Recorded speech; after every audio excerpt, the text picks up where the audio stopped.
Alright, note 3, audio note 3, beginning to master pickleball. So I got interrupted and talking about the down, out, and up.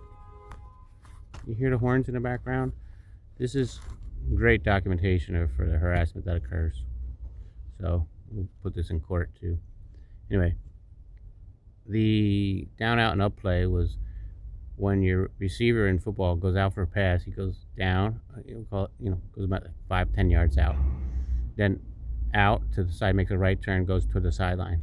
At that point, the quarterback pretends like he's going to throw, he pumps back like he's going to throw, and doesn't throw. But the corner that's over here guarding him runs over to try and block it, intercept it, and just as he starts to run, the receiver instead takes off, call it down, out, up, close the up part, goes toward the end zone. Now the receiver's over here, oh shit, he lost his jock. My brother launches the ball far down here, touchdown. That's how he won the game. So topspin, flat, it's like down, out, and up. Topspin, and you think, well, topspin, flat, oh shit, lost her jock. So that's when I got sidetracked. Previous video.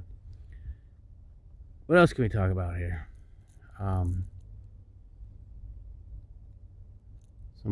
Somebody asked me some tricks. There's two ways you could serve. You can hit the ball out of your hand before it hits the ground, and in that case you could throw the ball up in the air and hit it. The other case is you can let it bounce, you drop it without adding any energy to it, and after it bounces, you can hit it however you want. When you hit it out of your hand without it bouncing, you have to hit it underhand. The ball has to be under, your paddle has to be basically under your hip. The highest part has to be below your wrist of the paddle, the end of your paddle. Just kind of have to have a down angle, right?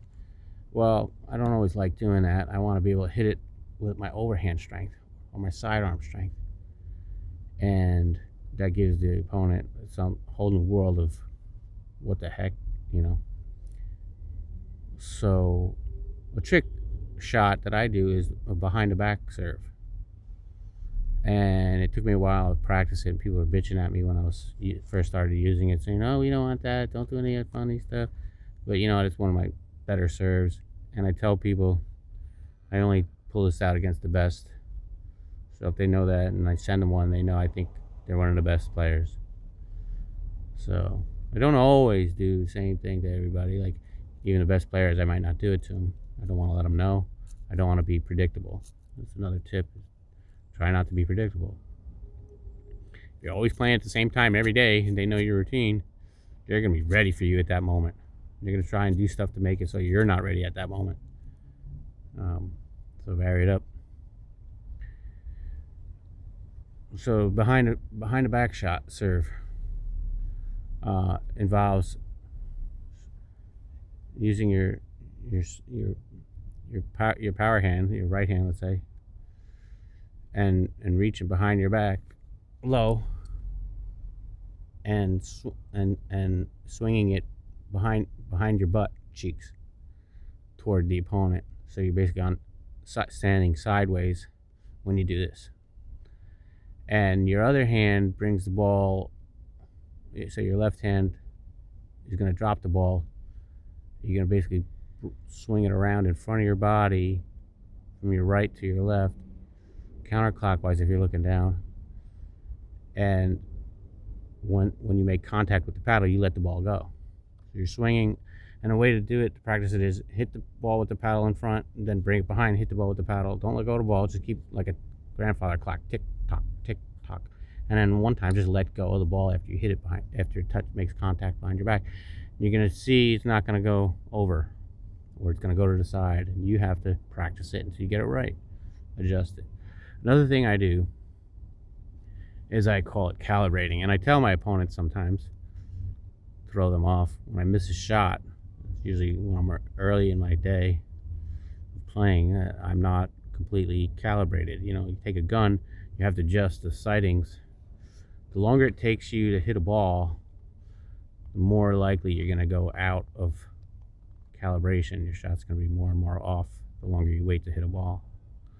So hit the ball as much as you can before time for you to do it in the game. You might be waiting on the side. Play with a ball if you can, if they're not pissed. Warm up against the wall.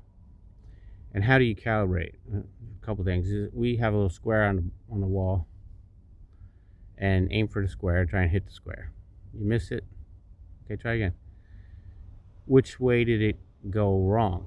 Did it go to the left? Did it go to the right? Did it go too high? Did it go too low? Say it to yourself out loud if you can. Maybe you don't want people to hear it. Just say it to yourself. Make a mental note. I'm off to the left and low. Way too high, whatever. All it really takes is 2 shots. Your first shot, say, goes off to the left. Then what you should do is try and make your aim way off to the right. If you're low on the left, make the next one high to the right. And you have the mathematics necessary to calculate. Your body now knows. You can't do the math that quick consciously, but your body does it. And so you'll find during the game, your next shot's going to be right in that hole.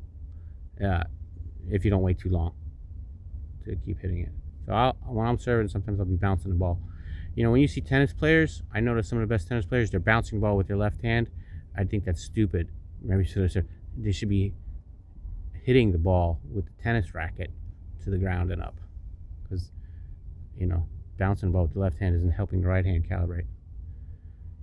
Your right hand will be calibrated up against the wall. Let's say you calibrate, you miss left, you miss right, and boom, next one you're in a hole. Then you try doing it lefty, you're not on. Lefty's not on. You gotta calibrate lefty too. So hit lefty, hit lefty low, lefty right, and lefty in. There's lots of shots to calibrate for. You might find that your underhand shot's calibrated, but your overhand's not. Practice them. Get them in your drill in the morning before your game, or at night before you're going to play. Try and build in like 10 minutes, 15 minutes of calibrating. You don't always want to do the same thing all the time, so sometimes don't. Go out there one shot. If it's in hole, stop. Scare the shit out of your opponent. Intimidation is another key factor in this game. If you look menacing enough, intimidating, unusual, strange, they might not want to play with you at all. And if they do, they might be scared. They might see you got cut off sleeves with big muscles. You see somebody with gigantic muscles, you're like, oh shit. But you're not in a fist fight. The ball's only going to go so fast. It'll hurt if it hits you, but it's not going to kill you. It's probably going to produce a pimple on your body somewhere else on a bruise where it hits. That's what I've been noticing happening to me. And I've noticed other people too with like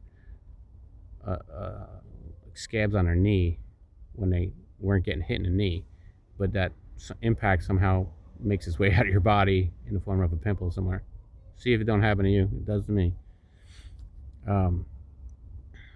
What else? All right, pause there.